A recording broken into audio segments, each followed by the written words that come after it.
Bonjour mon ami, ma sœur, bienvenue dans cette prière du matin. Te sens-tu parfois invisible, même au milieu d'une foule? Ressens-tu ce vide douloureux, ce silence pesant de la solitude? Notre monde est hyperconnecté, et pourtant, l'épidémie de solitude n'a jamais été aussi grande. C'est une douleur qui ronge l'âme et qui nous murmure que nous ne comptons pour personne. Si ce sentiment te pèse, sache que le psaume 27 est un baume divin pour ton cœur. David, son auteur, a connu l'isolement et la trahison. Et c'est depuis ce lieu de solitude qu'il a écrit cette prière puissante, une invitation à découvrir un compagnon qui ne nous abandonne jamais. Avant de nous envelopper dans la présence chaleureuse de cet ami fidèle, je t'invite à faire ces gestes qui brisent l'isolement. Abonne-toi pour faire partie de notre communauté de prière. Laisse un j'aime pour que ce message d'espérance trouve d'autres cœurs solitaires. Et écris dans les commentaires cette simple vérité. Seigneur, tu es avec moi. Reste bien avec moi jusqu'à la fin de ce temps de prière, car je te partagerai une clé pratique pour transformer tes moments de solitude subis en de précieux rendez-vous divins. Et si ton âme est fatiguée par le poids de la solitude et que tu cherches un réconfort durable, mon e-book « Le repos de l'âme » est une source d'encouragement. Il est rempli d'histoires et de prières pour te rappeler que tu n'es jamais vraiment seul. C'est un compagnon pour tes moments de silence. Le lien est dans la description et le premier commentaire épinglé. Maintenant, ouvrons nos cœurs à cette prière du matin pour bien commencer sa journée. Le psaume 27 commence par une déclaration qui est le fondement de la victoire sur la solitude. L'Éternel est ma lumière et mon salut.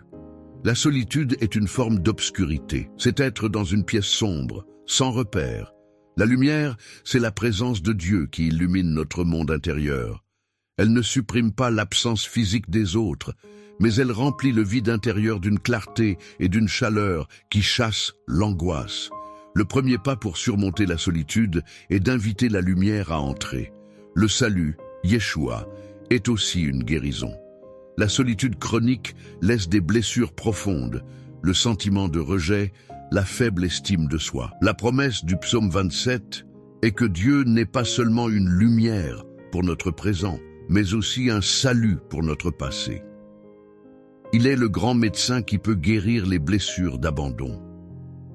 Prier ce psaume, c'est inviter le guérisseur divin à panser les plaies de notre cœur solitaire. L'histoire d'Agar dans le désert est une image poignante de la solitude. Chassée, sans eau, voyant son fils mourir, elle est dans le désespoir le plus total. C'est l'incarnation de la solitude. Et que se passe-t-il? Dieu entend son cri. Un ange l'appelle par son nom et Dieu ouvre ses yeux sur un puits d'eau. Elle nomme alors ce lieu « Dieu qui me voit ». Le remède à la solitude n'est pas la présence des hommes, mais la révélation que nous sommes vus par Dieu. Le psaume 27 est notre puits dans le désert de la solitude. La clé de David pour surmonter la solitude est révélée au verset 4. « Je demande à l'Éternel une chose que je désire ardemment. Je voudrais habiter toute ma vie dans la maison de l'Éternel, pour contempler la magnificence de l'Éternel. » C'est une révolution de la perspective. David ne dit pas « Je désire ardemment être entouré d'amis ». Il dit « Je désire ardemment être avec Dieu ». Il a découvert que la présence de Dieu est plus satisfaisante que la présence des hommes. C'est le secret pour transformer la solitude douloureuse en une solitude bienheureuse. Pense à un gardien de phare. Il vit dans un isolement physique extrême. Mais est-il seul? Non. Il est en communication constante avec la terre ferme. Il a une mission vitale et il est entouré par la beauté majestueuse de l'océan. Le psaume 27 nous invite à devenir des gardiens de phare spirituels. Notre solitude peut devenir notre poste d'observation, un lieu de communion privilégié avec le continent du ciel, et un lieu d'où notre lumière peut briller pour guider les autres. C'est une redéfinition de la solitude, habiter dans la maison de l'Éternel. C'est le choix de ne plus être un locataire de la présence de Dieu, mais un propriétaire. C'est ne plus dépendre des visites des autres, les moments de communion fraternelle qui sont bons, pour notre bien-être. C'est cultiver notre propre foyer intérieur avec Dieu. Notre prière du matin est le moment où nous entretenons ce foyer. C'est allumer le feu, ouvrir les fenêtres à la lumière de sa parole. C'est faire de notre cœur un lieu où il fait bon vivre, même quand personne d'autre n'est là. Le but est de contempler la magnificence de l'Éternel. La solitude nous pousse souvent à nous contempler nous-mêmes, nos manques, nos peines. C'est une spirale descendante. La contemplation de Dieu est la spirale ascendante. C'est détourner le regard de notre vide pour le fixer sur sa plénitude. La discipline consiste à choisir délibérément de le contempler. Sa bonté, sa puissance, sa sagesse. C'est ce choix qui remplit le vide. C'est une prière puissante de réorientation. Pense à une pièce vide et à une cathédrale vide. La pièce vide est angoissante. Le silence y est pesant. La cathédrale vide est majestueuse. Le silence y est habité, rempli de prières passées et de la conscience du sacré. La solitude sans Dieu est la pièce vide. La solitude avec Dieu est la cathédrale. Le psaume 27 nous donne la clé pour transformer notre pièce vide en une cathédrale. La clé est l'adoration, la contemplation de sa magnificence. C'est ce qui remplit le silence de sens et de paix. Le verset 10 du psaume 27 est la promesse la plus puissante pour le cœur solitaire. Car mon père et ma mère m'abandonnent, mais l'Éternel me recueillera. C'est une déclaration d'une fidélité qui surpasse même l'amour humain le plus fondamental. Pour tous ceux qui ont été blessés par l'abandon, le rejet familial, cette promesse est un baume d'une puissance extraordinaire. L'amour humain peut faillir, l'amour de Dieu est infaillible. Le mot hébreu pour « me recueillera » est riche. Il signifie rassembler, prendre avec soi, accueillir. Ce n'est pas une réception froide, c'est une étreinte chaleureuse. C'est le Père qui court à la rencontre du Fils prodigue. C'est la promesse que même si le monde entier nous ferme sa porte, la porte de Dieu est toujours grande ouverte. Il nous recueille, non pas comme un invité, mais comme un membre de sa propre famille. C'est la guérison ultime de la blessure de l'orphelin. Cette promesse du psaume 27 nous apprend que le remède à la solitude n'est pas seulement la présence de Dieu, mais son adoption. Nous ne sommes plus seuls parce que nous avons un Père parfait. Cette vérité change notre identité. Nous ne sommes plus la personne seule. Nous sommes l'enfant bien-aimé de Dieu. Vivre à partir de cette nouvelle identité est la clé pour surmonter la solitude de manière durable. C'est une transformation que nous affirmons chaque matin dans notre prière du matin.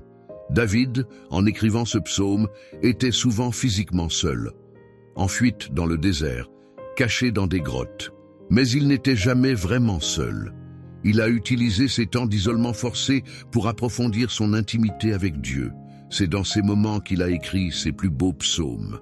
C'est une leçon pour nous. Dieu peut transformer nos saisons de solitude involontaire en des saisons de croissance spirituelle sans précédent, si nous choisissons de les voir comme des retraites spirituelles orchestrées par lui. Le psaume 27 est une prière puissante qui nous enseigne à parler à Dieu comme à un ami. Écoute ma voix. Ne me cache point ta face. C'est le langage de l'intimité, de la vulnérabilité. La solitude nous ment en nous disant que personne ne veut entendre nos problèmes. Dieu nous dit le contraire. Il désire ardemment que nous venions à lui avec tout ce que nous sommes. Il est l'ami qui ne se lasse jamais d'écouter. La solitude est souvent le fruit de la peur d'être blessé, la peur d'être rejeté. C'est pourquoi nous construisons des murs autour de notre cœur. Mais le psaume 27 nous offre une autre forteresse. L'Éternel est le soutien de ma vie.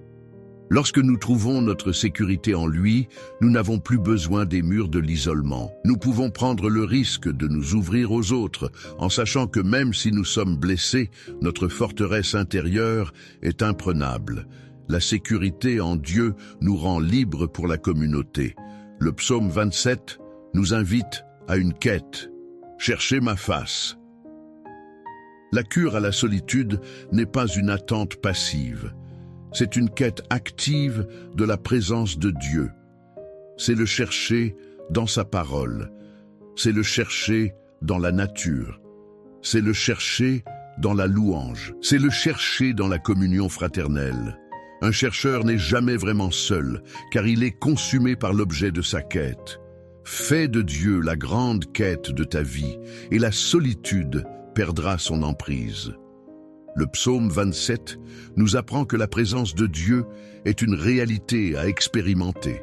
David veut contempler sa magnificence. Ce n'est pas une idée, c'est une vision. Nous pouvons demander à Dieu de nous rendre sa présence tangible. Parfois, ce sera une paix profonde pendant la prière du matin. D'autres fois, une joie soudaine. D'autres fois encore, un sentiment d'émerveillement face à la création. Soyons attentifs à ces visites de Dieu. Elles sont le remède à notre sentiment de solitude. Le psaume 27 est une prière d'espérance. Il se termine par « espère en l'Éternel ».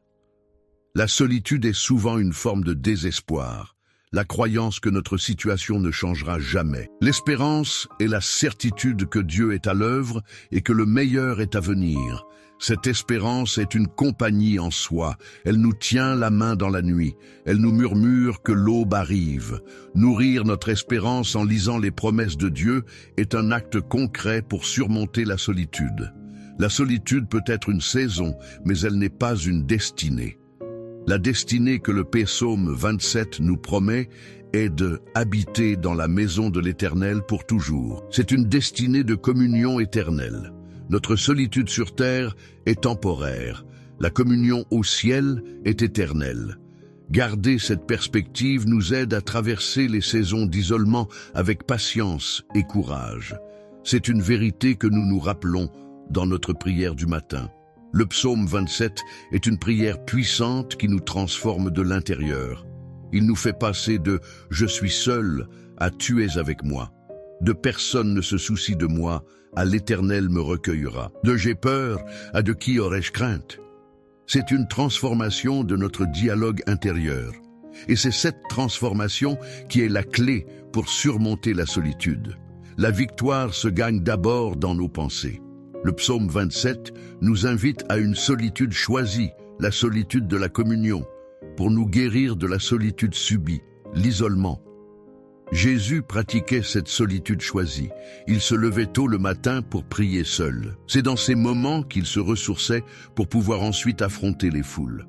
Nous avons besoin de ces moments de solitude avec Dieu. Ils nous remplissent pour que nous puissions ensuite aller vers les autres, non pas par besoin, mais par amour. La solitude est une soif d'être connu, compris, aimé.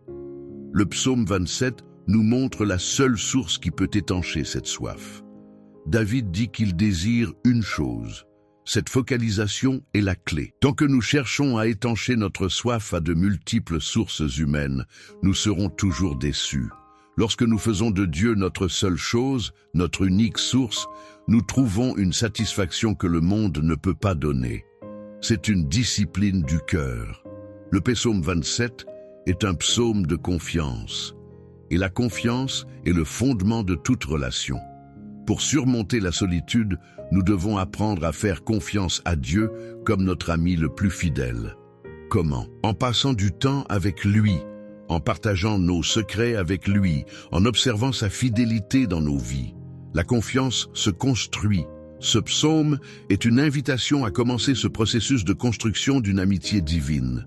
La promesse « L'Éternel est ma lumière » est une promesse contre la solitude de la confusion. La solitude est souvent un lieu de désorientation. Nous ne savons plus où aller. La lumière de Dieu est sa direction. En nous approchant de lui, il illumine notre prochain pas. Nous ne sommes plus seuls et perdus dans le noir. Nous sommes guidés par la main. C'est une promesse que nous réclamons dans notre prière du matin. Le psaume 27 est une prière puissante pour ceux qui se sentent abandonnés. La promesse que l'Éternel me recueillera est une promesse d'adoption. C'est Dieu qui nous dit « Même si tous les autres te laissent tomber, tu auras toujours une place dans ma famille, dans ma maison. » C'est une sécurité émotionnelle absolue. C'est le fondement sur lequel nous pouvons reconstruire notre capacité à faire confiance et à aimer. Le psaume 27 est une invitation à transformer notre perspective. Au lieu de voir la solitude comme une malédiction, nous pouvons commencer à la voir comme une opportunité. Une opportunité pour une plus grande intimité avec Dieu. Une opportunité pour la croissance. Une opportunité pour le service. C'est un changement de mentalité radical, mais c'est le chemin de la victoire. C'est voir notre désert, non pas comme un lieu de mort, mais comme le lieu de la rencontre avec Dieu. La solitude est une douleur réelle. Le psaume 27 ne la nie pas. Mais il nous montre le chemin pour la traverser et la transcender. Ce chemin est une personne, l'Éternel, le chercher, l'adorer, lui faire confiance, espérer en lui. C'est la feuille de route pour sortir de la prison de l'isolement et entrer dans la liberté de la communion avec le Dieu qui nous voit, nous aime et ne nous abandonnera jamais. Nous avons donc vu que le psaume 27 est un remède divin à la solitude. Il nous invite à transformer notre isolement en une communion profonde avec Dieu. Mais comment cette nouvelle vie de communion se traduit-elle en actions concrètes? Comment passons-nous de la contemplation intérieure à une conduite extérieure qui reflète cette nouvelle relation? C'est le passage de l'adoration à l'action que nous allons maintenant explorer. Nous avons vu que la clé pour surmonter la solitude est de transformer notre isolement en une communion intime avec Dieu. Mais comment cette transformation intérieure se manifeste-t-elle dans notre vie extérieure? Le psaume 27 n'est pas un appel à une vie de moine reclus, c'est un appel à une vie de foi rayonnante. Pense à un réservoir. La solitude est un réservoir vide qui cherche désespérément à être rempli par les autres. La communion avec Dieu est une source qui remplit ce réservoir de l'intérieur. Et un réservoir plein ne cherche plus à prendre, il commence à déborder. La conduite qui naît de la communion est une conduite de générosité. Cette nouvelle conduite change radicalement nos relations. Avant, la solitude nous rendait nécessiteux. Nous cherchions dans nos amitiés et nos relations amoureuses une validation et une plénitude que seul Dieu peut donner. Cela mettait une pression immense sur les autres et menait souvent à la déception. Mais une fois que notre âme est remplie par la contemplation de la magnificence de l'Éternel, nous pouvons aller vers les autres, non pas pour prendre, mais pour donner. Nous pouvons aimer librement, sans la peur d'être abandonnés, car notre source de sécurité est ailleurs. C'est la liberté relationnelle promise par le psaume 27. L'histoire du prophète Élie sur le mont Carmel est un exemple de cette conduite courageuse née de la communion. Il s'est tenu seul face à 450 prophètes de Baal et à une nation hostile. D'où venait son audace? De son histoire de communion solitaire avec Dieu. Il avait appris à dépendre de Dieu dans le désert, nourri par les corbeaux. Sa relation privée avec Dieu a été le carburant de son action publique audacieuse. La communion n'est pas une fuite de la réalité. C'est la préparation pour affronter la réalité avec une force surnaturelle. La première conduite qui découle de la communion est donc le courage. Le verset 1 du psaume 27 est une déclaration de courage. « L'Éternel est ma lumière et mon salut, de qui aurais-je crainte ?» La solitude se nourrit de la peur, peur du rejet, peur de l'avenir, peur de ne pas être à la hauteur. La communion avec Dieu est l'antidote. En passant du temps dans sa présence, nous sommes imprégnés de sa force. Et cette force nous rend capables d'agir malgré la peur. Notre prière du matin est notre transfusion de courage quotidienne. La deuxième conduite est le témoignage. Une personne qui a trouvé un trésor ne peut pas le garder secret. David, dans le psaume 27, ne fait pas que prier en privé. Il écrit un psaume pour être chanté publiquement. Il veut que tout le monde sache qui est sa lumière et son salut. De même, lorsque Dieu nous guérit de la solitude, notre vie devient un témoignage. Notre joie devient une question. Notre paix devient une énigme. Et nous avons le privilège de partager la réponse, la personne de Jésus-Christ. La troisième conduite est l'action intentionnelle. La solitude et la dépression nous poussent à la passivité, à l'isolement. Mais la communion avec Dieu nous donne un but. Le désir de David est d'habiter dans la maison de l'Éternel. Ce désir l'a conduit à des actions. Il a construit un tabernacle, il a organisé le culte, il a écrit des psaumes. Une vie remplie de la présence de Dieu est une vie remplie de but. Et une vie remplie de but n'a pas de place pour la solitude paralysante. C'est une prière puissante de demander à Dieu son but pour notre vie. Pense à un musicien.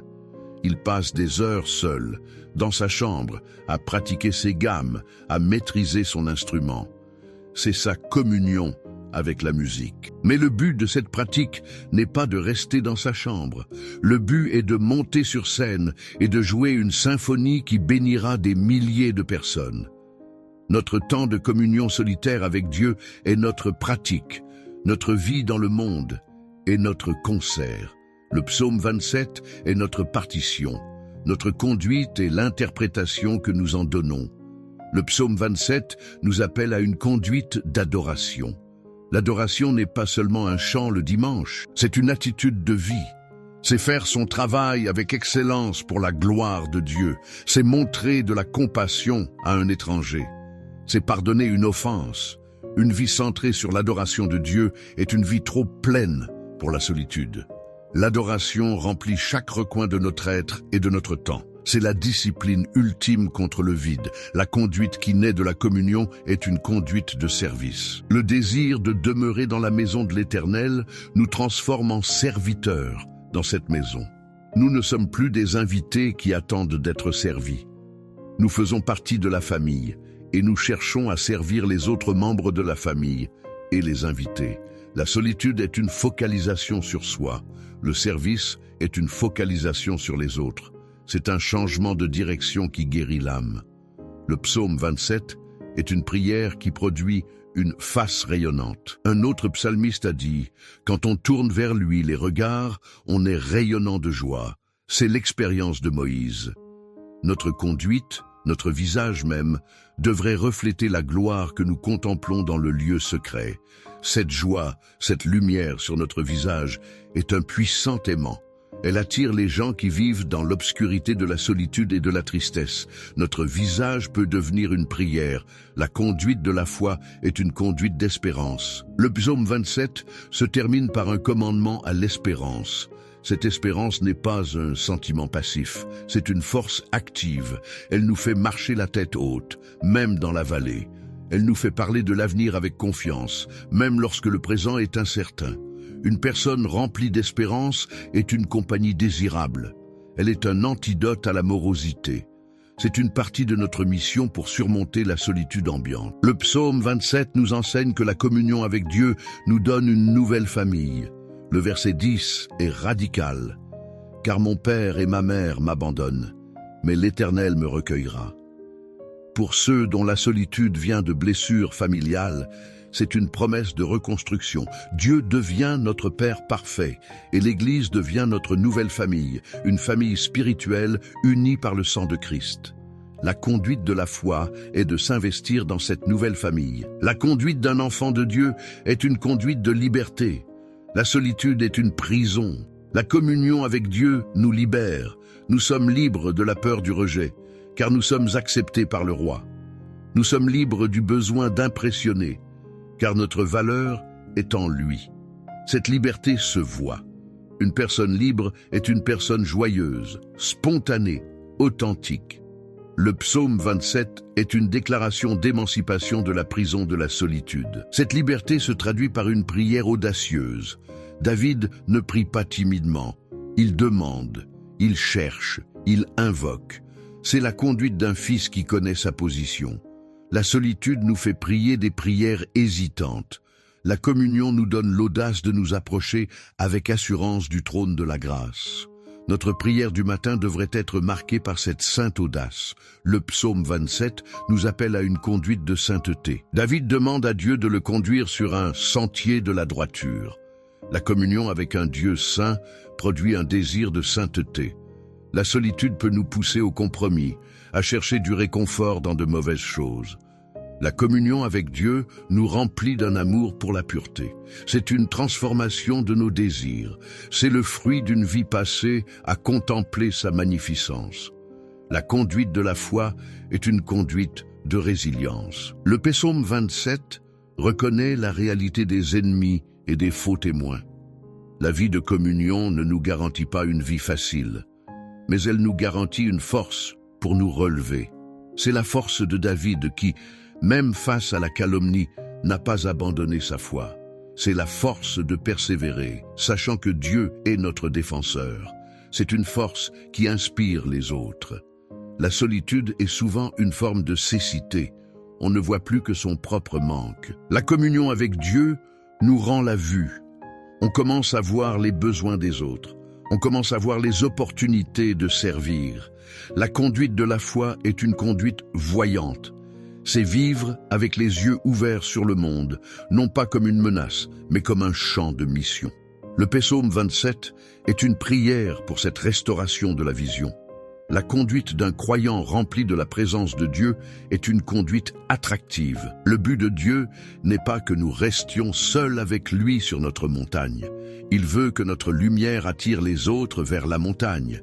Jésus a dit que votre lumière luise ainsi devant les hommes, afin qu'ils voient vos bonnes œuvres et qu'ils glorifient votre Père qui est dans les cieux. Notre conduite est notre marketing pour le royaume. Le psaume 27 est une prière qui nous transforme de personnes nécessiteuses en personnes nourrissantes. C'est le passage de la brebis qui a besoin d'herbe à la brebis qui fait partie d'un troupeau si sain qu'il attire d'autres brebis perdues. C'est le but de notre guérison. Dieu nous guérit de notre solitude non seulement pour notre bien, mais pour faire de nous des instruments de son rassemblement. La conduite de la foi est une conduite de paix. Même face aux armées et à la guerre, David déclare que son cœur n'aurait aucune crainte. Cette paix surnaturelle est la marque de fabrique du royaume. C'est le fruit de la communion et c'est notre plus grand témoignage. Le monde peut offrir le plaisir, la richesse, mais seul Dieu peut offrir la paix au milieu de la guerre. C'est ce que notre vie, ancrée dans le psaume 27, est appelée à démontrer. La conduite de celui qui a surmonté la solitude est une conduite d'invitation. Il ne se contente pas de jouir de sa propre communion avec Dieu. Il invite les autres. Goûtez et voyez combien l'Éternel est bon. C'est une invitation constante. Notre vie, nos paroles, nos actions devraient être une invitation ouverte à découvrir la joie de la présence de Dieu. C'est la mission qui naît de la guérison. Le psaume 27 nous apprend à transformer notre plus grande faiblesse, la solitude, en notre plus grande force, l'intimité avec Dieu. C'est le principe de la rédemption. Dieu ne se contente pas de nous guérir. Il utilise la blessure guérie pour en faire une source de puissance. C'est pourquoi nous pouvons nous glorifier de nos faiblesses, comme Paul, car c'est là que la puissance de Christ se déploie. La conduite de celui qui connaît Dieu comme son soutien est une conduite de stabilité. Dans un monde où tout change, où les amitiés sont fragiles, être une personne stable est un don rare. Cette stabilité ne vient pas de notre force de caractère, mais de notre ancrage dans le rocher immuable. Le psaume 27 est un appel à s'ancrer. Et une fois ancrés, nous devenons un point d'ancrage pour les autres. La solitude peut nous rendre durs et cyniques. La communion avec Dieu nous rend tendres et pleins d'espérance. La conduite de la foi est une conduite de tendresse. C'est la capacité de pleurer avec ceux qui pleurent. C'est la douceur dans nos paroles. C'est le fruit d'un cœur qui a été lui-même traité avec une infinie tendresse par le Père, comme le promet le psaume 27. Le psaume 27 est une prière pour une vie intégrée. La contemplation et l'action ne sont pas opposées, mais sont les deux faces de la même pièce. La communion nourrit l'action. L'action nous ramène aux besoins de la communion. C'est le rythme de la vie spirituelle.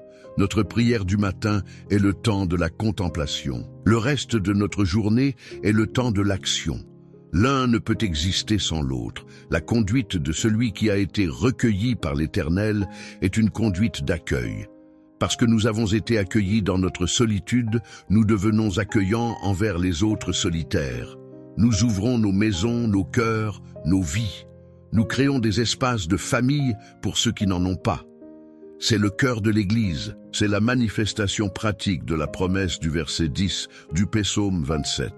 La solitude est une fin d'amour. La communion avec Dieu nous rassasie. Et une personne rassasiée ne cherche plus désespérément à être aimée. Elle est libre d'aimer. La conduite de la foi est une conduite d'amour désintéressée. C'est aimer sans attendre en retour. C'est le fruit d'une âme qui a trouvé sa plénitude dans l'amour parfait de son Créateur. Le psaume 27 est une prière qui nous transforme de l'intérieur pour un impact extérieur. Elle guérit notre solitude pour faire de nous une source de communion. Elle nous donne la paix pour que nous puissions être des artisans de paix. Elle nous remplit de force pour que nous puissions fortifier les autres. C'est le plan de Dieu. La guérison n'est jamais seulement pour nous. La conduite de la foi est une conduite d'adoration vécue. C'est faire de chaque action une offrande. C'est transformer le banal en sacré. C'est vivre chaque moment avec une conscience de la présence de Dieu. C'est la réponse au désir de David d'habiter dans la maison de l'Éternel tous les jours de ma vie. Ce n'est pas un lieu, c'est une manière de vivre. Nous avons donc vu que la communion intérieure avec Dieu se traduit par une conduite extérieure de courage, de service et de paix. Notre solitude guérie devient une source de guérison pour les autres. Mais comment cette conduite de foi fait-elle face aux attaques directes et personnelles de l'ennemi? Comment reste-t-on stable lorsque les faux témoins se lèvent contre nous? C'est le test ultime de notre communion que nous allons maintenant explorer. Nous avons vu que la communion avec Dieu produit une conduite de courage et de paix. Mais cette conduite sera testée. Le psaume 27 nous amène au test ultime de notre foi, l'attaque personnelle. Le verset 12 est le cri de David. « Ne me livre pas au bon plaisir de mes adversaires, car ils s'élèvent contre moi de faux témoins. » La solitude est rarement aussi douloureuse que lorsqu'elle est causée par la calomnie. C'est un isolement forcé, où les mensonges des autres construisent des murs autour de nous. Comment la communion avec Dieu nous protège-t-elle dans cette épreuve si personnelle? Imagine que la présence de Dieu est une pièce insonorisée, un sanctuaire de silence. Dehors, c'est le vacarme des faux témoins, le bruit des accusations, des critiques, des jugements. Si tu restes dehors, ce bruit est assourdissant. Il te remplit d'angoisse et de solitude. Mais la discipline que David nous a enseignée, celle d'habiter dans la maison de l'Éternel, est l'acte d'entrer dans cette pièce insonorisée. Le bruit est toujours là, dehors, mais il est assourdi. Il perd son pouvoir de te perturber. Ta prière du matin est le moment où tu fermes la porte de ce sanctuaire. La première réponse à la calomnie, selon le psaume 27, n'est pas la contre-attaque, mais le refuge. La prière « Ne me livre pas » est un acte de confiance suprême. C'est remettre sa réputation, son bien le plus précieux socialement, entre les mains de Dieu. C'est un lâcher-prise radical. Dans un monde obsédé par l'image, c'est une discipline contre-culturelle. C'est dire « Seigneur, tu es le gardien de ma réputation. Je refuse de m'épuiser à me défendre. Je te fais confiance pour faire briller la vérité. » Cette attitude est parfaitement modélisée par notre architecte, Jésus, lors de son procès. Face à une avalanche de faux témoins, que fit-il? Il garda le silence. Son silence n'était pas de la faiblesse, c'était une démonstration de force surnaturelle. Il était si solidement ancré dans l'approbation de son Père qu'il n'avait pas besoin de l'approbation des hommes. Son identité n'était pas en jeu. Il savait qui il était. La communion profonde avec le Père est ce qui l'a rendu silencieux face aux mensonges. C'est une leçon pour nous. La solitude causée par la calomnie est une solitude qui nous fait douter de nous-mêmes. Et s'ils avaient raison, la communion avec Dieu est l'antidote. Dans le silence de sa présence, il nous rappelle notre véritable identité. Il nous lave des fausses étiquettes que les autres essaient de nous coller. La prière puissante contre les faux témoins est une prière d'identité. Père, rappelle-moi qui je suis en toi. Cette vérité est le bouclier qui protège notre cœur. Le psaume 27 nous enseigne à faire appel à une cour de justice supérieure. Lorsque nous sommes accusés dans le tribunal de l'opinion publique, nous pouvons faire appel à la cour suprême du ciel. La prière « Ne me livre pas » est notre acte d'appel. Nous transférons le dossier au seul juge qui soit parfaitement juste et omniscient. Cette discipline nous libère du fardeau de devoir prouver notre innocence. Notre avocat, le Saint-Esprit, s'occupe du cas. Mais comment survivre émotionnellement pendant que le procès est en cours? Le verset 13 est le secret de David pour surmonter la solitude et le désespoir. Oh, si je n'étais pas sûr de voir la bonté de l'Éternel sur la terre des vivants. C'est l'arme de l'espérance défiante.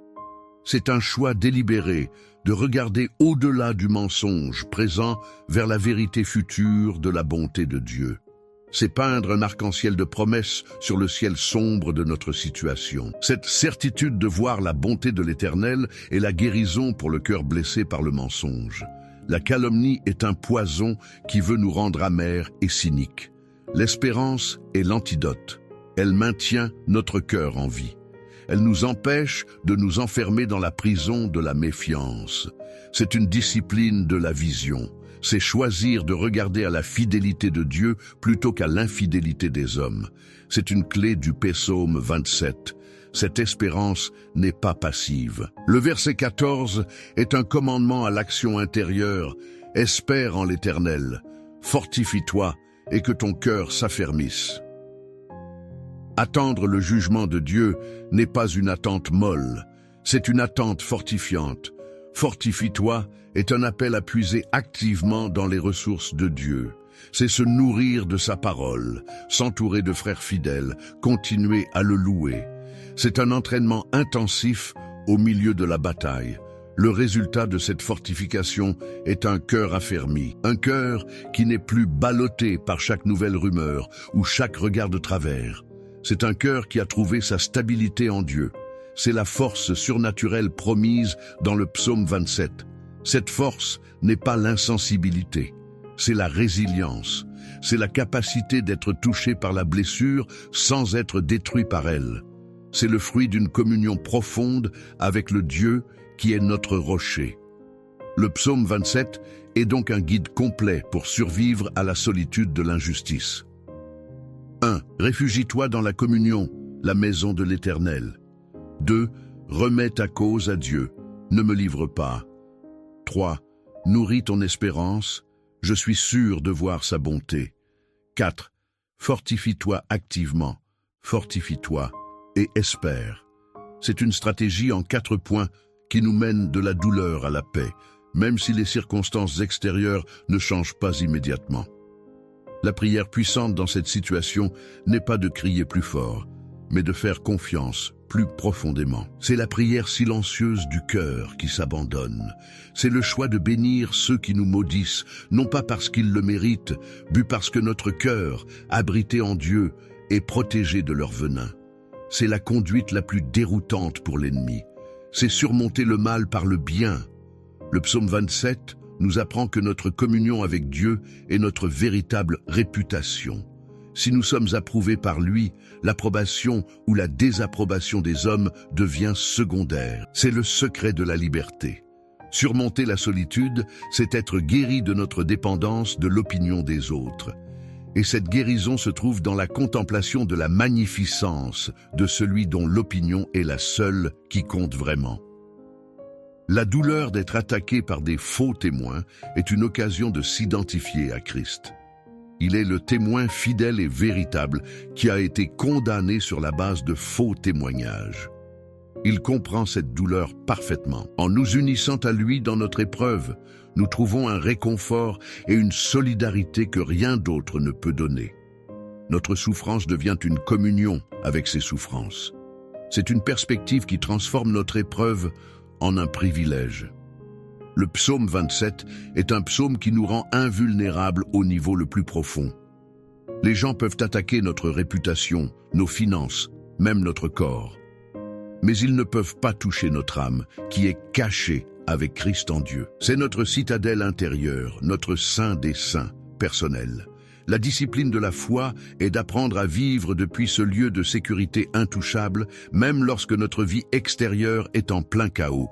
La solitude de l'injustice est une vallée de l'ombre. Mais le psaume 27 nous assure que même là, l'Éternel est notre lumière. Il n'y a pas d'obscurité si profonde que sa lumière ne puisse y pénétrer. Notre prière du matin est l'acte d'allumer cette lumière. C'est refuser de s'asseoir dans le noir et de se morfondre. C'est choisir d'invoquer la lumière qui est une personne. La promesse de voir la bonté de l'Éternel sur la terre des vivants est une promesse de vindication d'ayant cette vie. Ce n'est pas seulement pour l'éternité. David croyait que Dieu manifesterait sa justice de manière visible. C'est une foi audacieuse. C'est prier pour que la vérité éclate. C'est faire confiance à Dieu pour restaurer notre nom. C'est une prière puissante qui s'attend à des miracles de restauration. Le psaume 27 nous enseigne à ne pas être définis par nos batailles, mais par notre Dieu. Ne te définis pas comme celui qui a été trahi. Définis-toi comme celui que l'Éternel recueille. Ce changement d'identité est crucial pour surmonter la solitude. Notre identité n'est pas dans ce que les hommes nous ont fait, mais dans ce que Dieu a fait pour nous. C'est la vérité de l'Évangile. La solitude est un sentiment. La présence de Dieu est un fait.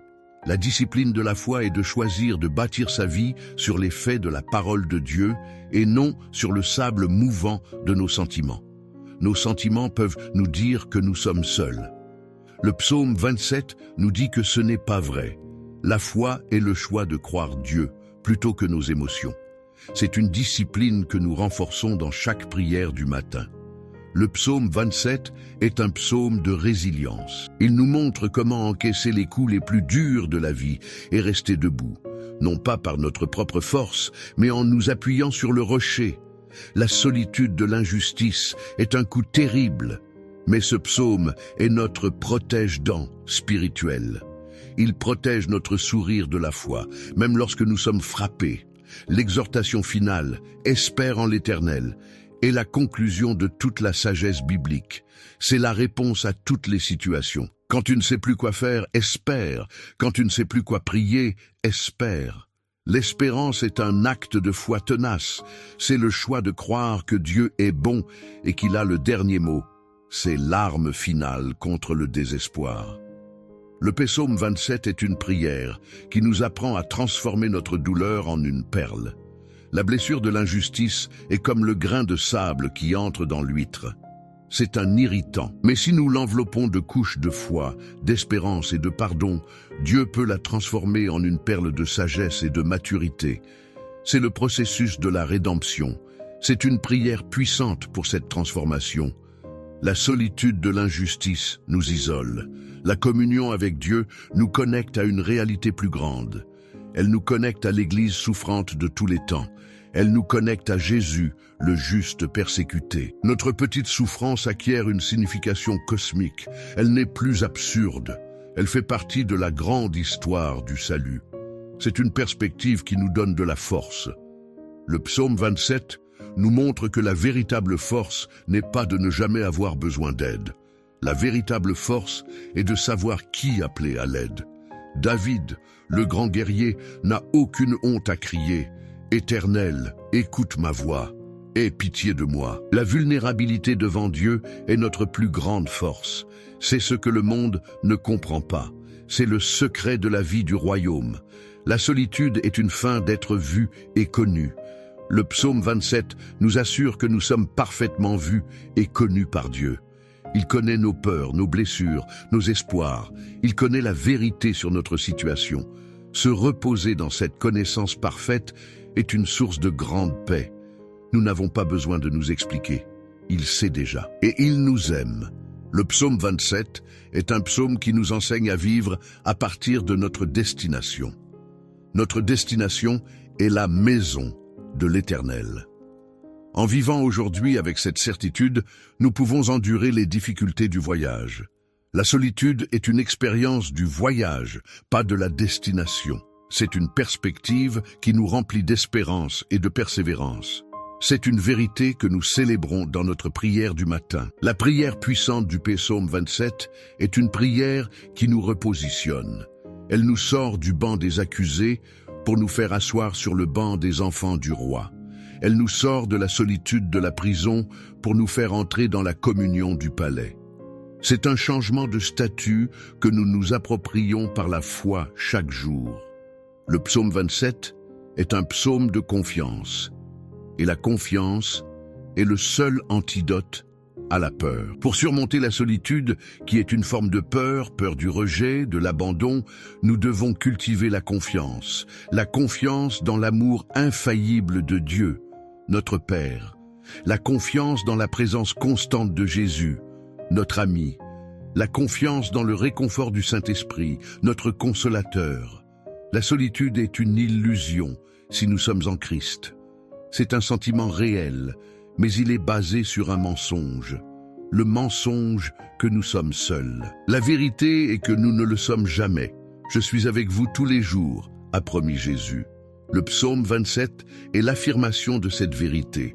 La foi est le choix de croire à la vérité, même lorsque nos sentiments nous mentent. Nous avons donc exploré comment la communion profonde avec Dieu, le secret du psaume 27, est notre bouclier ultime contre la solitude de l'injustice. Nous avons vu que la confiance, l'espérance et l'adoration sont nos armes. Il est maintenant temps de rassembler toutes ces vérités dans une prière finale de consécration et de recevoir notre dernière clé pour vivre cette confiance au quotidien. Nous avons donc exploré comment la communion avec Dieu est notre bouclier intérieur contre la solitude de l'injustice. Mais la foi, telle que le psaume 27 la décrit, n'est jamais une simple posture intérieure. Elle se traduit toujours par une conduite, par des actions. Comment cette confiance se manifeste-t-elle concrètement dans nos vies? Pense à une centrale électrique.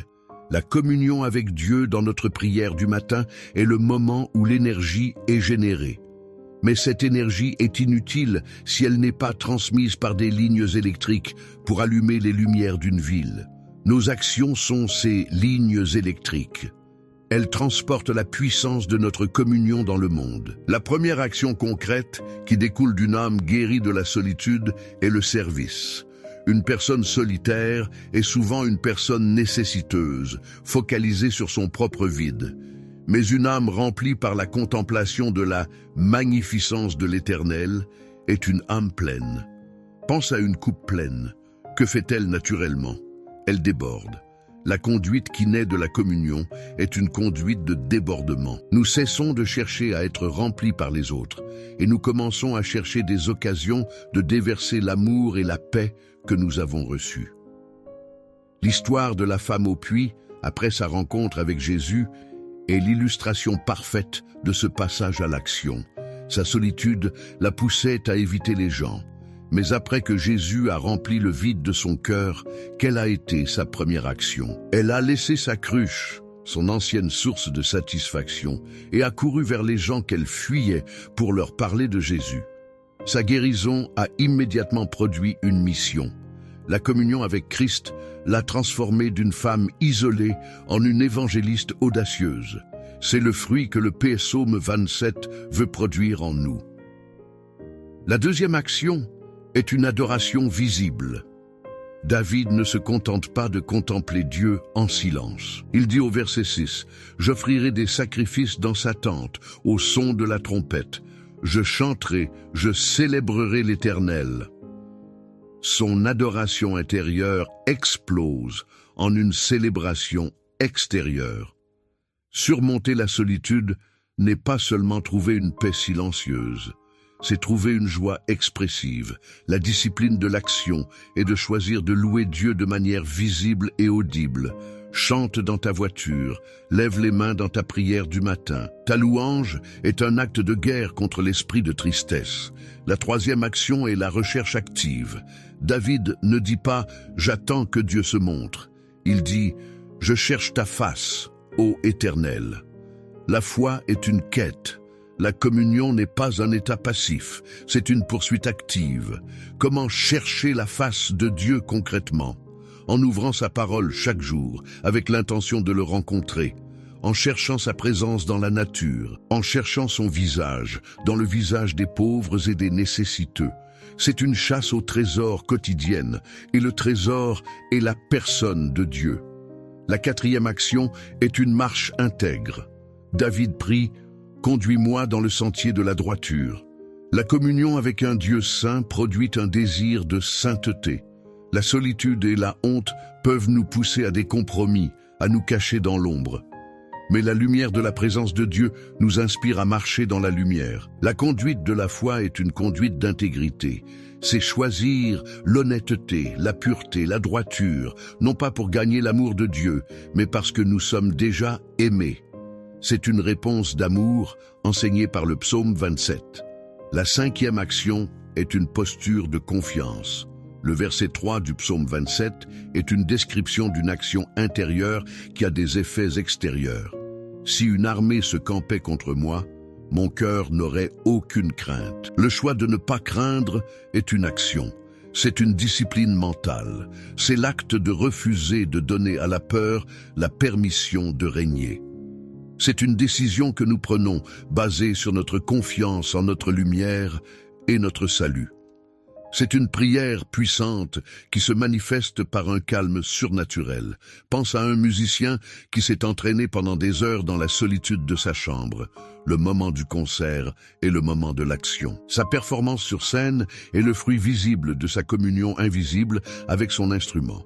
De même, notre vie quotidienne est notre scène. Notre manière de réagir au stress, de traiter les autres, de faire face aux défis est la musique que nous jouons. Cette musique révèle la qualité de notre communion secrète avec Dieu. Le psaume 27 est notre partition. Notre prière du matin est notre répétition. Le psaume 27 nous apprend que l'action qui découle de la communion est une action courageuse. Surmonter la solitude n'est pas seulement se sentir moins seul, c'est devenir plus courageux. Le courage de pardonner. Le courage de dire la vérité. Le courage de sortir de sa zone de confort. Cette audace n'est pas de l'arrogance, c'est la confiance tranquille de celui qui sait qu'il n'est pas seul. L'Éternel est le soutien de ma vie. De qui aurais-je peur? La conduite de celui qui a été guéri de la solitude est une conduite d'invitation. Il ne se contente pas de jouir de sa propre communion avec Dieu. Il invite les autres. Goûtez et voyez combien l'Éternel est bon. Notre vie devient une porte ouverte. Nos paroles deviennent des invitations. Nous passons du statut de reclus à celui d'ambassadeur. C'est une transformation radicale de notre posture face au monde. Le psaume 27 nous montre que la communion nous donne la force de tenir ferme. Le verset 14 nous commande « Espère en l'Éternel, fortifie-toi et que ton cœur s'affermisse ». C'est une action, c'est la décision de ne pas abandonner. De ne pas céder au découragement, c'est la persévérance. Et cette persévérance est le fruit de l'espérance que nous cultivons dans notre temps de communion avec Dieu. C'est une force surnaturelle pour la course de la vie. La conduite de celui qui est guéri de la solitude est une conduite de générosité. La solitude nous rend avares de nous-mêmes.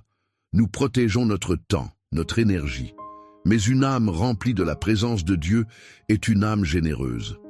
Elle peut donner car elle sait qu'elle est connectée à une source inépuisable. La communion avec le Dieu du psaume 27 nous transforme en canaux de sa bonté, et non plus en cul-de-sac de nos propres besoins. Le psaume 27 nous invite à une conduite d'adoration. L'action de chanter et célébrer l'Éternel, V6, est une discipline qui nous protège de la solitude. Pourquoi?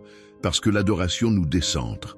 Elle nous sort de notre propre tête et nous force à nous focaliser sur la grandeur de Dieu. Il est impossible d'adorer sincèrement et de se sentir seul en même temps. Car dans l'adoration, nous entrons dans la communion non seulement avec Dieu, mais avec tout le cœur des anges et des saints. La conduite de la foi est une conduite de discernement. David prie « Enseigne-moi ta voie ». La communion avec Dieu aiguise notre discernement spirituel. Nous devenons plus sensibles à la direction de l'esprit.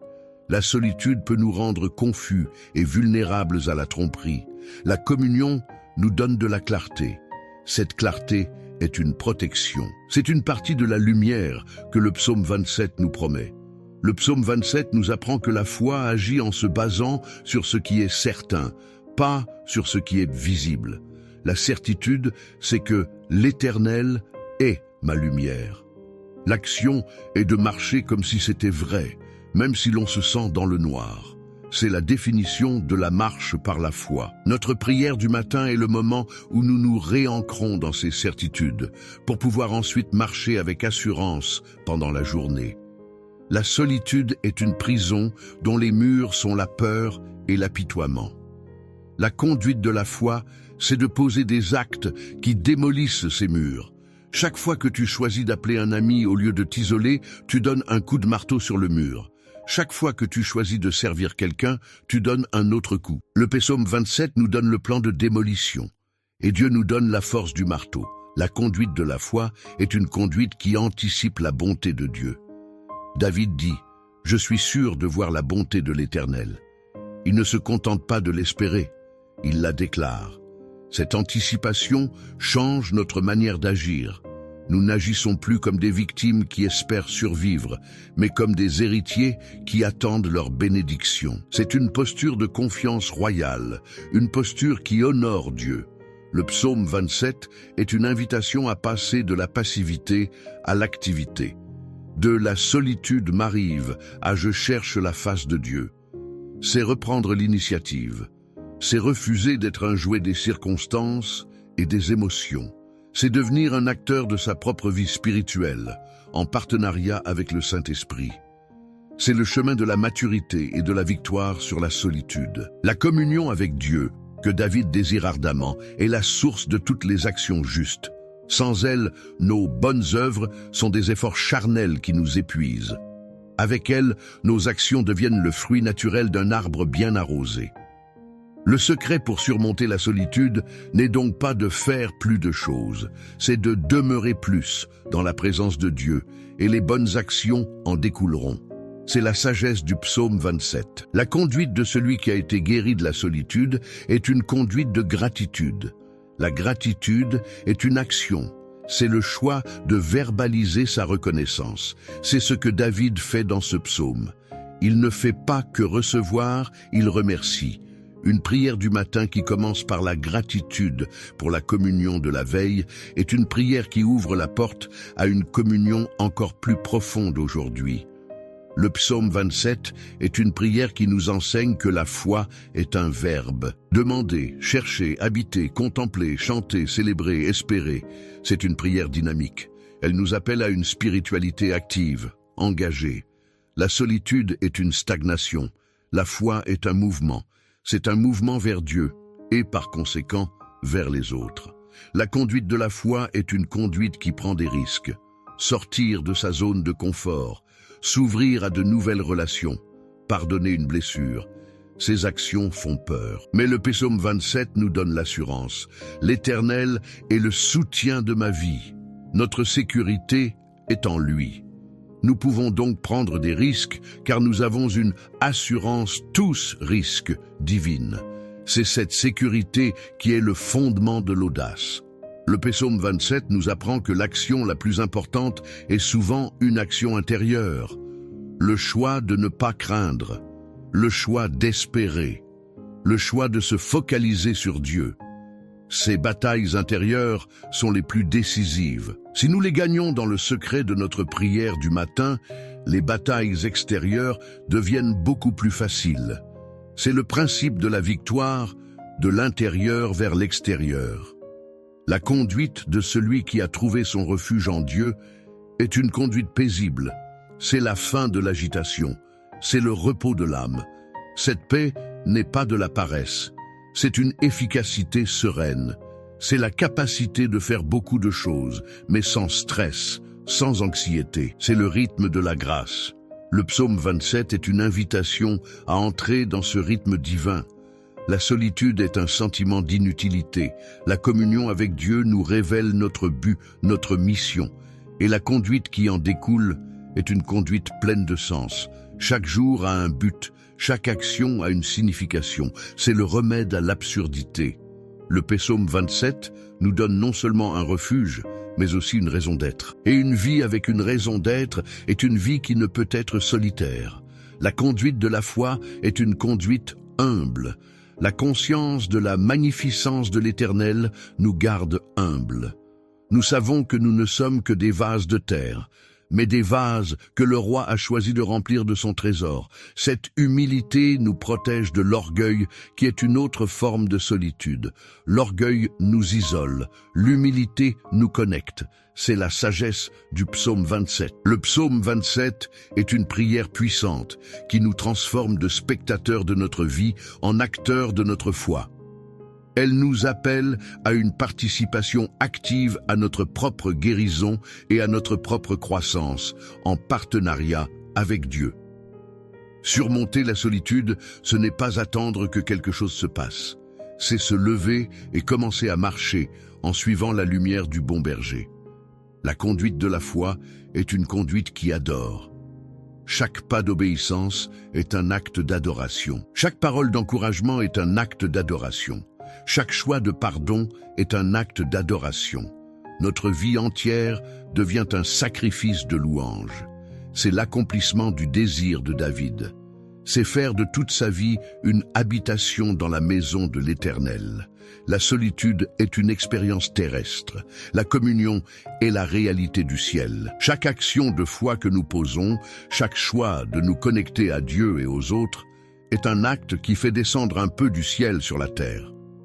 Le psaume 27 est une prière pour l'invasion de notre solitude par la réalité du ciel. Et cette invasion commence dans notre cœur, dans notre prière du matin. Nous avons donc vu que la communion intérieure se traduit par une conduite de courage, de service et de paix. Notre solitude guérie devient une source de guérison pour les autres. Mais comment cette nouvelle vie de communion fait-elle face aux attaques directes de l'ennemi? Comment reste-t-on stable lorsque les faux témoins se lèvent contre nous? C'est le test ultime de notre communion que nous allons maintenant explorer.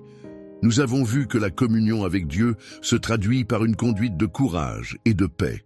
Mais cette conduite sera inévitablement testée. Le psaume 27 nous amène maintenant au test ultime, l'attaque personnelle qui vise à créer la solitude. David prie au verset 12, « Ne me livre pas au bon plaisir de mes adversaires, car ils s'élèvent contre moi de faux témoins. » La calomnie et le mensonge sont des armes conçues pour nous isoler, pour briser nos relations et nous faire douter de notre propre valeur. C'est la forme la plus douloureuse de la solitude. Comment notre communion avec Dieu nous protège-t-elle de cette attaque? Imagine que la présence de Dieu est un sanctuaire aux murs insonorisés. Dehors, c'est le vacarme des faux témoins, le bruit des critiques et des accusations. Si tu restes dans ce bruit, il te rendra fou et te fera te sentir terriblement seul. La discipline de habiter dans la maison de l'Éternel que nous avons explorée est l'acte d'entrer dans ce sanctuaire. Le bruit est toujours là, dehors, mais il est assourdi. Il perd son pouvoir de te définir et de perturber ta paix. Ta prière du matin est le moment où tu fermes la porte de ce sanctuaire pour la journée. La première réponse à la calomnie, selon le psaume 27, n'est pas la contre-attaque mais le refuge en Dieu. La prière « Ne me livre pas » est un acte de confiance suprême. C'est l'acte de remettre sa réputation, son honneur, entre les mains de Dieu. Dans notre monde obsédé par l'image, c'est un lâcher-prise radical. C'est dire « Seigneur, tu es le gardien de ma réputation. Je refuse de m'épuiser à me défendre. Je te fais confiance pour que la vérité éclate. » Cette confiance est une prière puissante qui brise le cycle de l'anxiété. Jésus, notre modèle parfait, a vécu cela. Lors de son procès, face à une avalanche de faux témoins, que fit-il? Il garda le silence. Son silence n'était pas un signe de faiblesse ou de culpabilité. C'était la démonstration d'une force surnaturelle. Il était si solidement ancré dans l'approbation de son Père qu'il n'avait pas besoin de l'approbation des hommes. Sa communion profonde avec le Père l'a rendu imperméable aux mensonges. C'est la leçon ultime du psaume 27 pour nous. La solitude causée par la calomnie est une solitude qui nous fait douter de nous-mêmes. Et s'ils avaient raison? Et si je suis vraiment une mauvaise personne? La communion avec Dieu est l'antidote. Dans le silence de sa présence, il nous rappelle notre véritable identité en Christ. Pardonner, aimer, accepter. Il lave notre âme des fausses étiquettes que les autres essaient de nous coller. La prière puissante contre les faux témoins est donc une prière d'identité. Père, rappelle-moi qui je suis en toi. Le psaume 27 nous apprend à faire appel à une cour de justice supérieure. Lorsque nous sommes injustement accusés dans le tribunal de l'opinion publique, nous pouvons faire appel à la cour suprême du ciel. La prière « Ne me livre pas » est notre acte d'appel officiel. Nous transférons le dossier au seul juge qui soit parfaitement juste et qui connaisse tous les faits. Cette discipline nous libère du fardeau de devoir prouver notre innocence. Notre avocat, le Saint-Esprit, s'occupe du cas. Mais comment survivre émotionnellement pendant que le procès est en cours? Le verset 13 est le secret de David pour surmonter la solitude et le désespoir. Oh, si je n'étais pas sûr de voir la bonté de l'Éternel sur la terre des vivants. Ces larmes de l'espérance défiante. Face aux mensonges qui peignent notre présent en noir, David choisit de regarder vers un futur peint par la bonté de Dieu. C'est un choix délibéré de focalisation. Cette certitude de voir la bonté de l'Éternel est la guérison pour le cœur blessé par le mensonge. La calomnie est un poison qui veut nous rendre amers et nous enfermer dans la solitude de la méfiance. L'espérance est l'antidote. Elle maintient notre cœur en vie et ouvert. C'est une discipline de la vision, c'est choisir de regarder à la fidélité de Dieu plutôt qu'à l'infidélité des hommes. C'est une clé du psaume 27 que nous nous approprions dans notre prière du matin. Cette espérance n'est pas passive. Le verset 14 est un commandement à l'action intérieure. Espère en l'Éternel, fortifie-toi et que ton cœur s'affermisse. Attendre le jugement de Dieu n'est pas une attente molle, c'est une attente fortifiante. Fortifie-toi est un appel à puiser activement dans les ressources de Dieu. C'est se nourrir de sa parole, s'entourer de frères fidèles, continuer à le louer. C'est un entraînement intensif au milieu de la bataille. Le résultat de cette fortification est un cœur affermi, un cœur qui n'est plus ballotté par chaque nouvelle rumeur ou chaque regard de travers. C'est un cœur qui a trouvé sa stabilité en Dieu. C'est la force surnaturelle promise dans le psaume 27.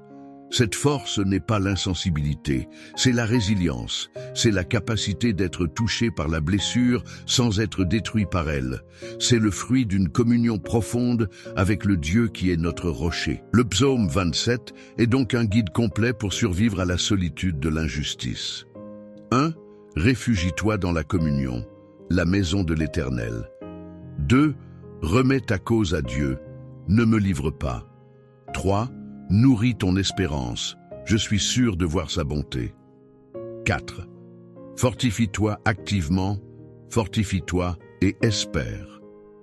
C'est une stratégie en 4 points qui nous mène de la douleur à la paix, même si les circonstances extérieures ne changent pas immédiatement. La prière puissante dans cette situation n'est pas de crier plus fort, mais de faire confiance plus profondément. C'est la prière silencieuse du cœur qui s'abandonne. C'est le choix de bénir ceux qui nous maudissent, non pas parce qu'ils le méritent, mais parce que notre cœur, abrité en Dieu, est protégé de leur venin. C'est la conduite la plus déroutante pour l'ennemi. C'est surmonter le mal par le bien. Le psaume 27 nous apprend que notre communion avec Dieu est notre véritable réputation. Si nous sommes approuvés par lui, l'approbation ou la désapprobation des hommes devient secondaire. C'est le secret de la liberté. Surmonter la solitude, c'est être guéri de notre dépendance de l'opinion des autres. Et cette guérison se trouve dans la contemplation de la magnificence de celui dont l'opinion est la seule qui compte vraiment. La douleur d'être attaqué par des faux témoins est une occasion de s'identifier à Christ. Il est le témoin fidèle et véritable qui a été condamné sur la base de faux témoignages. Il comprend cette douleur parfaitement. En nous unissant à lui dans notre épreuve, nous trouvons un réconfort et une solidarité que rien d'autre ne peut donner. Notre souffrance devient une communion avec ses souffrances. C'est une perspective qui transforme notre épreuve en un privilège. Le psaume 27 est un psaume qui nous rend invulnérables au niveau le plus profond. Les gens peuvent attaquer notre réputation, nos finances, même notre corps. mais ils ne peuvent pas toucher notre âme qui est cachée avec Christ en Dieu. C'est notre citadelle intérieure, notre saint des saints personnel.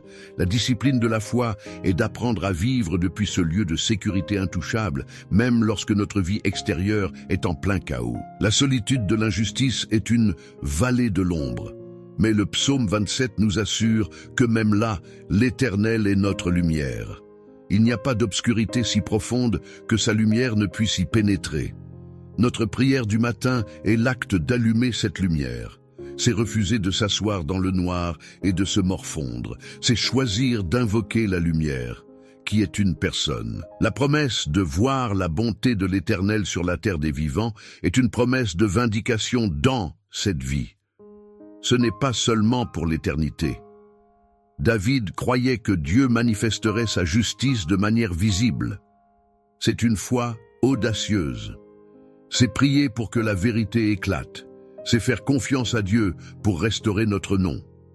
C'est une prière puissante qui s'attend à des miracles de restauration. Le psaume 27 nous enseigne à ne pas être défini par nos batailles, mais par notre Dieu.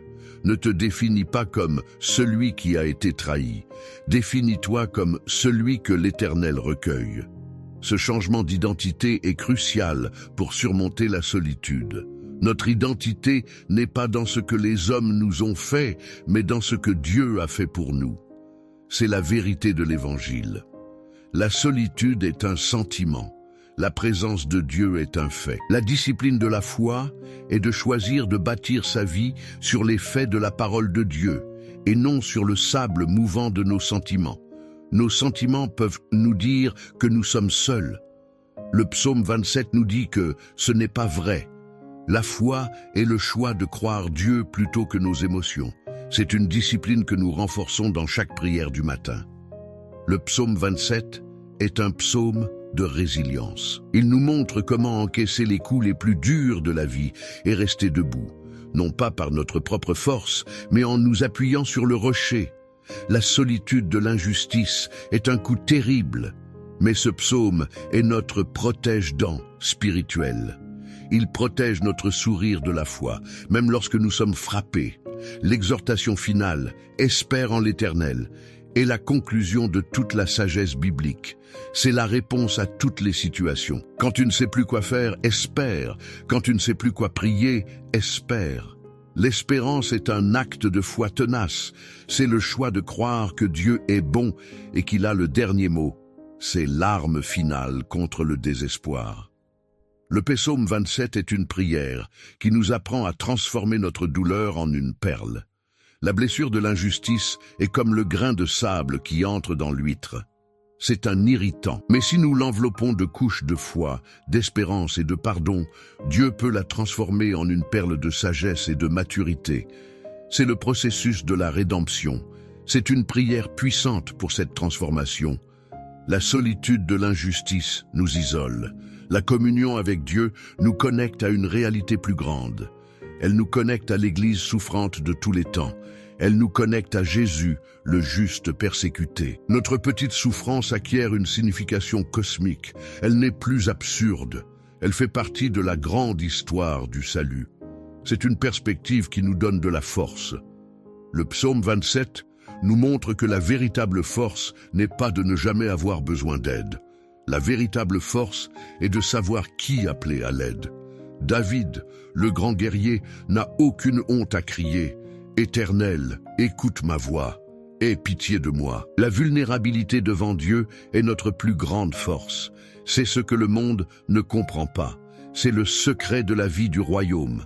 La solitude est une fin d'être vu et connu. Le psaume 27 nous assure que nous sommes parfaitement vus et connus par Dieu. Il connaît nos peurs, nos blessures, nos espoirs. Il connaît la vérité sur notre situation. Se reposer dans cette connaissance parfaite est une source de grande paix. Nous n'avons pas besoin de nous expliquer. Il sait déjà. Et il nous aime. Le psaume 27 est un psaume qui nous enseigne à vivre à partir de notre destination. Notre destination est la maison de l'Éternel. En vivant aujourd'hui avec cette certitude, nous pouvons endurer les difficultés du voyage. La solitude est une expérience du voyage, pas de la destination. C'est une perspective qui nous remplit d'espérance et de persévérance.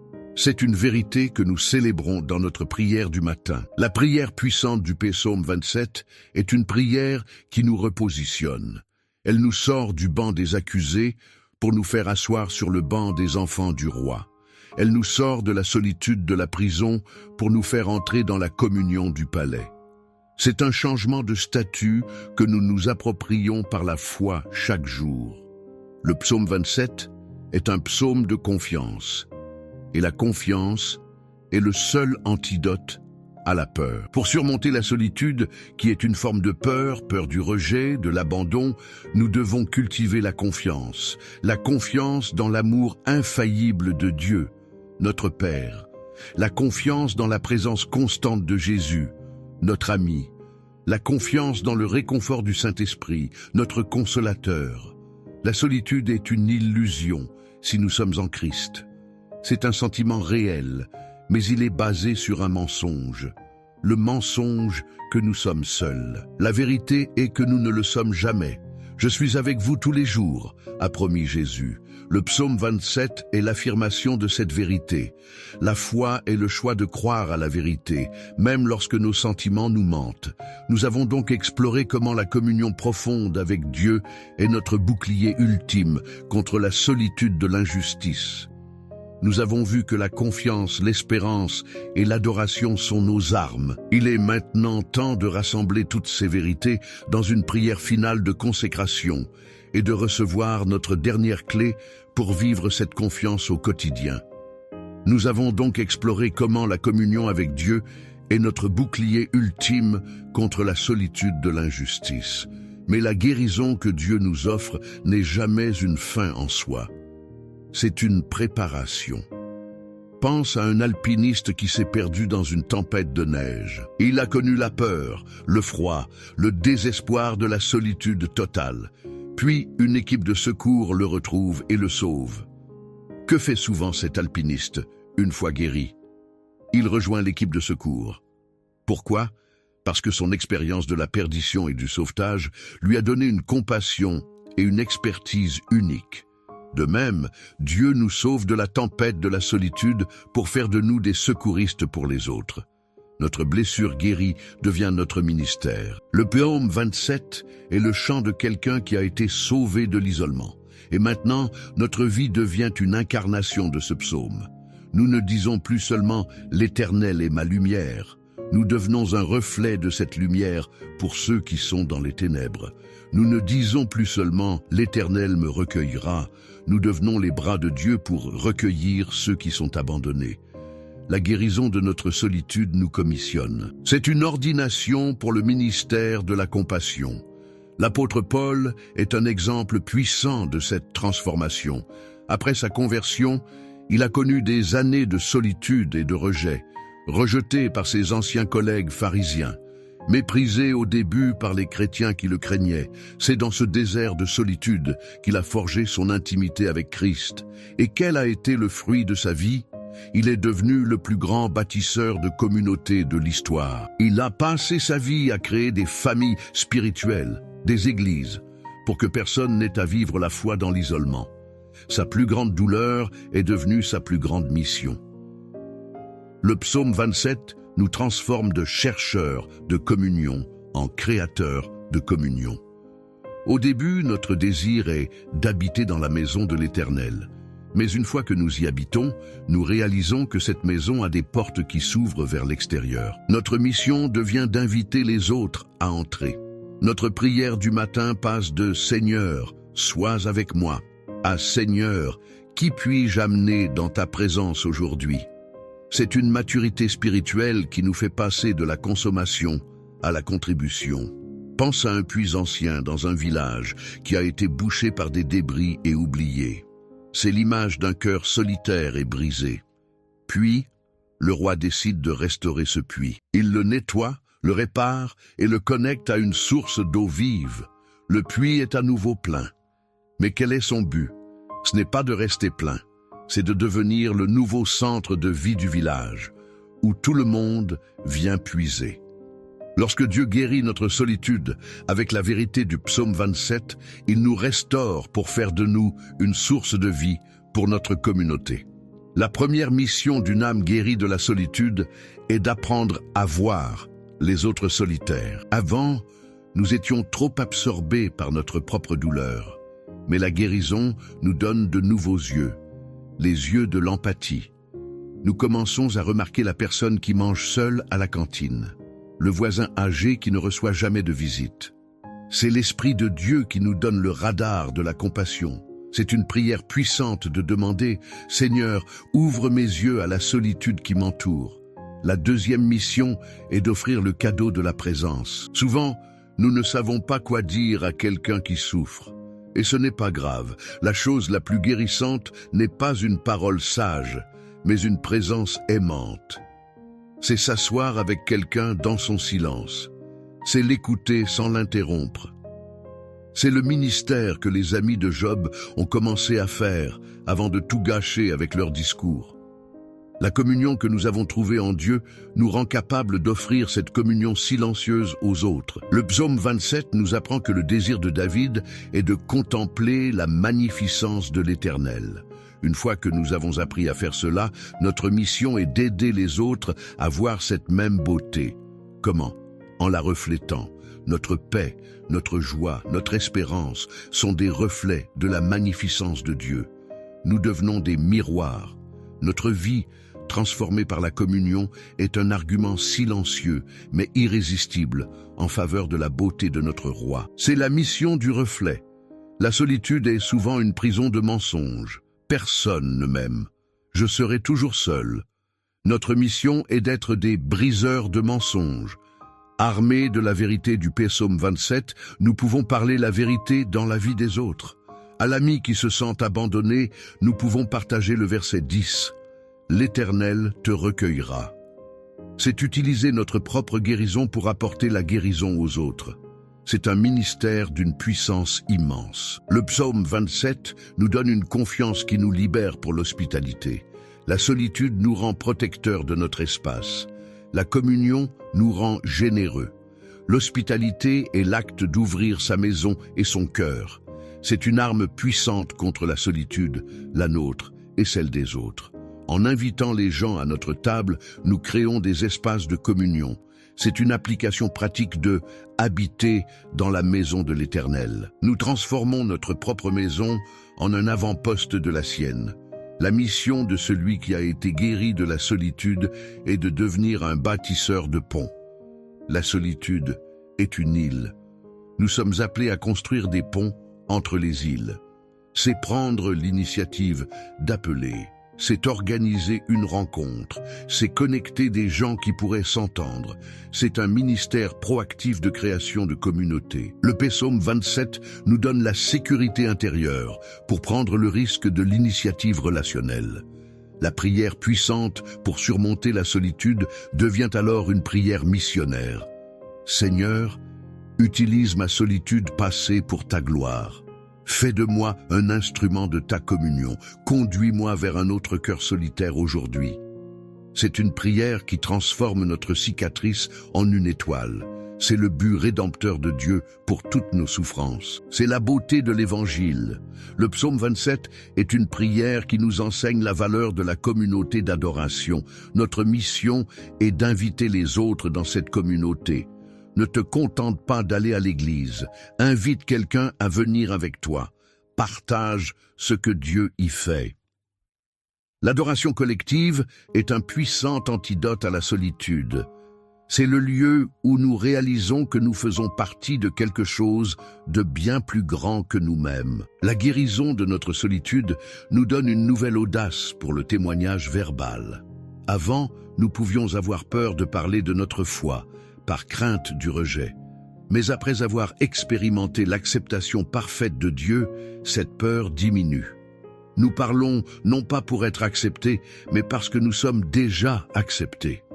C'est une liberté qui rend notre témoignage authentique et puissant. Le psaume 27 nous remplit pour que nous puissions déborder. La mission est le meilleur remède pour l'apitoiement sur soi, qui est le cousin de la solitude. En nous concentrant sur les besoins du monde, nous oublions nos propres petits malheurs. La mission nous donne un but plus grand que nous-mêmes. Et une vie avec un but est une vie qui ne peut être solitaire. Le Psaume 27 nous donne notre but ultime, contempler Dieu. Et ce but se traduit par une mission, le refléter. Le Psaume 27 nous apprend que Dieu est notre lumière. La mission d'une lumière est de briller dans les ténèbres. La solitude est une forme de ténèbres. Notre mission est d'être des porteurs de lumière dans les vies assombries par l'isolement. Un simple sourire, une parole d'encouragement, un acte de service, ce sont des rayons de lumière. C'est une mission que nous pouvons tous accomplir chaque jour. La communion avec Dieu nous remplit de son amour, et l'amour est, par nature, expansif. Il ne peut pas être contenu, il doit être partagé. La mission n'est donc pas un devoir, mais le débordement naturel d'un cœur rempli. C'est la conséquence inévitable d'une vie passée à habiter dans la maison de l'Éternel. Si notre vie ne déborde pas d'amour pour les autres, c'est peut-être un signe que notre communion avec Dieu est superficielle. C'est un diagnostic que nous pouvons faire dans notre prière du matin. Le psaume 27 nous donne la sécurité pour être vulnérables. Et la vulnérabilité est la clé de la véritable connexion. En osant partager nos propres luttes, passées et présentes, avec sagesse, nous donnons aux autres la permission d'être vulnérables à leur tour. C'est ainsi que se créent les liens authentiques. La solitude est brisée, non pas par la perfection, mais par l'authenticité partagée. Notre mission est de devenir la réponse à la prière de David. Il a prié. Ne m'abandonne pas. Nous sommes appelés à être les instruments de Dieu pour ne pas abandonner les autres, pour être des amis fidèles, pour être une communauté qui recueille ceux qui ont été rejetés. C'est un appel à incarner le caractère de Dieu. C'est la plus haute des missions. Le psaume 27 est une prière qui nous transforme de consommateurs de relations en producteurs de communautés. C'est une transformation radicale. C'est passer de la solitude à la sollicitude. C'est un fruit de la maturité. Et c'est un voyage qui commence par un simple désir. Je demande à l'Éternel une chose, que ce désir soit le nôtre aujourd'hui. La solitude est une forme de pauvreté. La communion est une forme de richesse. Le psaume 27 nous conduit à la véritable richesse. Et notre mission est d'être des philanthropes spirituels. C'est de partager la richesse de la présence de Dieu avec un monde en faillite relationnelle. C'est une mission d'une importance éternelle. La conduite de la foi, née de la communion, est une conduite d'invitation. C'est vivre avec les bras ouverts. C'est le contraire de la solitude, qui vit les bras croisés. Le psaume 27 nous ouvre les bras de Dieu. Et une fois que nous avons été étreints, notre réflexe naturel est d'étreindre les autres. C'est le cycle de la grâce. La prière puissante contre la solitude est une prière qui nous conduit hors de nous-mêmes. C'est une prière qui nous guérit pour faire de nous des guérisseurs. C'est une prière qui nous remplit pour faire de nous une source. C'est la logique du royaume. Le but de notre bénédiction est toujours d'être une bénédiction. Le psaume 27 est le chemin vers cette vie de fruits abondants. La mission nous protège de la solitude. C'est un cercle vertueux. La communion nous guérit de la solitude. Cette guérison nous pousse à la mission. Et la mission, en nous connectant aux autres, nous protège du retour de la solitude. C'est une stratégie divine pour notre santé spirituelle et relationnelle. C'est la sagesse de l'architecte de notre âme. Le psaume 27 est un psaume de confiance. Et cette confiance, une fois établie, déborde en courage. Le courage de parler, le courage d'aimer, le courage de servir. C'est ce courage qui brise les murs de la solitude. La mission est un acte de courage, alimenté par la communion. C'est la vie victorieuse que Dieu a prévue pour nous. La guérison de la solitude n'est pas une fin, c'est une qualification. C'est Dieu qui nous dit « Maintenant que tu es guéri, tu es qualifié pour le ministère auprès des solitaires. Va !» C'est une commission. C'est le passage de la salle de guérison au champ de mission. C'est le but de notre prière du matin. Le psaume 27 nous donne un avant-goût du ciel, qui est un lieu de communion parfaite. Notre mission sur terre est de créer des avant-goûts du ciel. Nos familles, nos églises, nos amitiés devraient être des lieux où les gens peuvent goûter à la communion qui sera la nôtre pour l'éternité. C'est une mission prophétique. La solitude est une expérience terrestre. La communion est la réalité du ciel. Chaque action de foi que nous posons pour briser la solitude est un acte qui fait descendre un peu du ciel sur la terre. C'est la prière que ton règne vienne en action. Le psaume 27 est un manuel pour cette invasion de la grâce. La prière puissante contre la solitude est, en fin de compte, une prière pour que le cœur de Dieu se manifeste à travers nous. Son cœur est un cœur de père qui rassemble ses enfants. En devenant des rassembleurs, nous participons à l'œuvre la plus chère au cœur de Dieu. C'est le plus grand des privilèges. Nous avons donc vu que notre guérison de la solitude nous propulse dans une vie de mission. Notre communion devient notre conduite, notre refuge devient une source. Mais comment rassembler tout cela en une prière finale qui scelle notre engagement et nous lance dans notre mission? C'est ce que nous allons faire dans notre dernier bloc, le bloc de la consécration finale. Ô Éternel, ma lumière et mon salut, mon compagnon fidèle. Nous arrivons au terme de cette prière du matin, nos cœurs touchés par la tendresse de ta présence promise dans le psaume 27. Nous sommes venus à toi, avec le poids de notre solitude, et tu nous as répondu avec l'invitation à demeurer dans ta maison. Maintenant, nous voulons sceller notre oui à cette invitation. Que cette prière finale soit notre emménagement spirituel, notre décision de faire de ta présence notre demeure permanente. Dans cette prière du matin, pour bien commencer sa journée, nous déclarons avec foi, « Tu es notre lumière. Nous refusons les ténèbres de l'isolement. Tu es notre salut. Nous recevons ta guérison pour les blessures d'abandon. Tu es le soutien de notre vie. Nous cessons de chercher notre sécurité dans les autres. De qui aurions-nous crainte? De la solitude? Non, car tu es avec nous. Du rejet? Non, car tu nous recueilles. Nous choisissons la confiance plutôt que la peur. Seigneur, nous te faisons cette prière de David, la seule chose que nous désirons ardemment. Nous voulons habiter dans ta maison tous les jours de notre vie. Nous voulons te contempler. Fais de notre cœur un sanctuaire pour ta présence. Transforme notre solitude subie en une solitude choisie, une solitude remplie de toi. Que tu sois notre plus grande joie, notre plus grand trésor, notre meilleur ami. Père, nous nous accrochons à ta promesse du psaume 27, verset 10. Même si l'amour humain le plus fondamental, celui d'un père ou d'une mère, venait à nous manquer, nous croyons que toi, tu nous recueilleras. Nous te remercions pour cet amour infaillible. Nous choisissons de bâtir notre sécurité émotionnelle sur ce rocher. Tu es le père des orphelins et le défenseur des veuves. Tu es le Dieu qui voit et qui aime le solitaire. Nous te demandons, Seigneur, de nous conduire sur ton sentier. Enseigne-nous ta voie. Ne nous cache pas ta face. Nous voulons marcher en intimité avec toi. Et nous te remettons ceux qui s'élèvent contre nous comme de faux témoins. Nous te confions notre réputation. Nous choisissons de ne pas nous défendre, mais de nous reposer dans ta justice. Sois notre avocat, notre vindicateur. Nous terminons en déclarant notre espérance. Nous sommes sûrs de voir ta bonté sur la terre des vivants.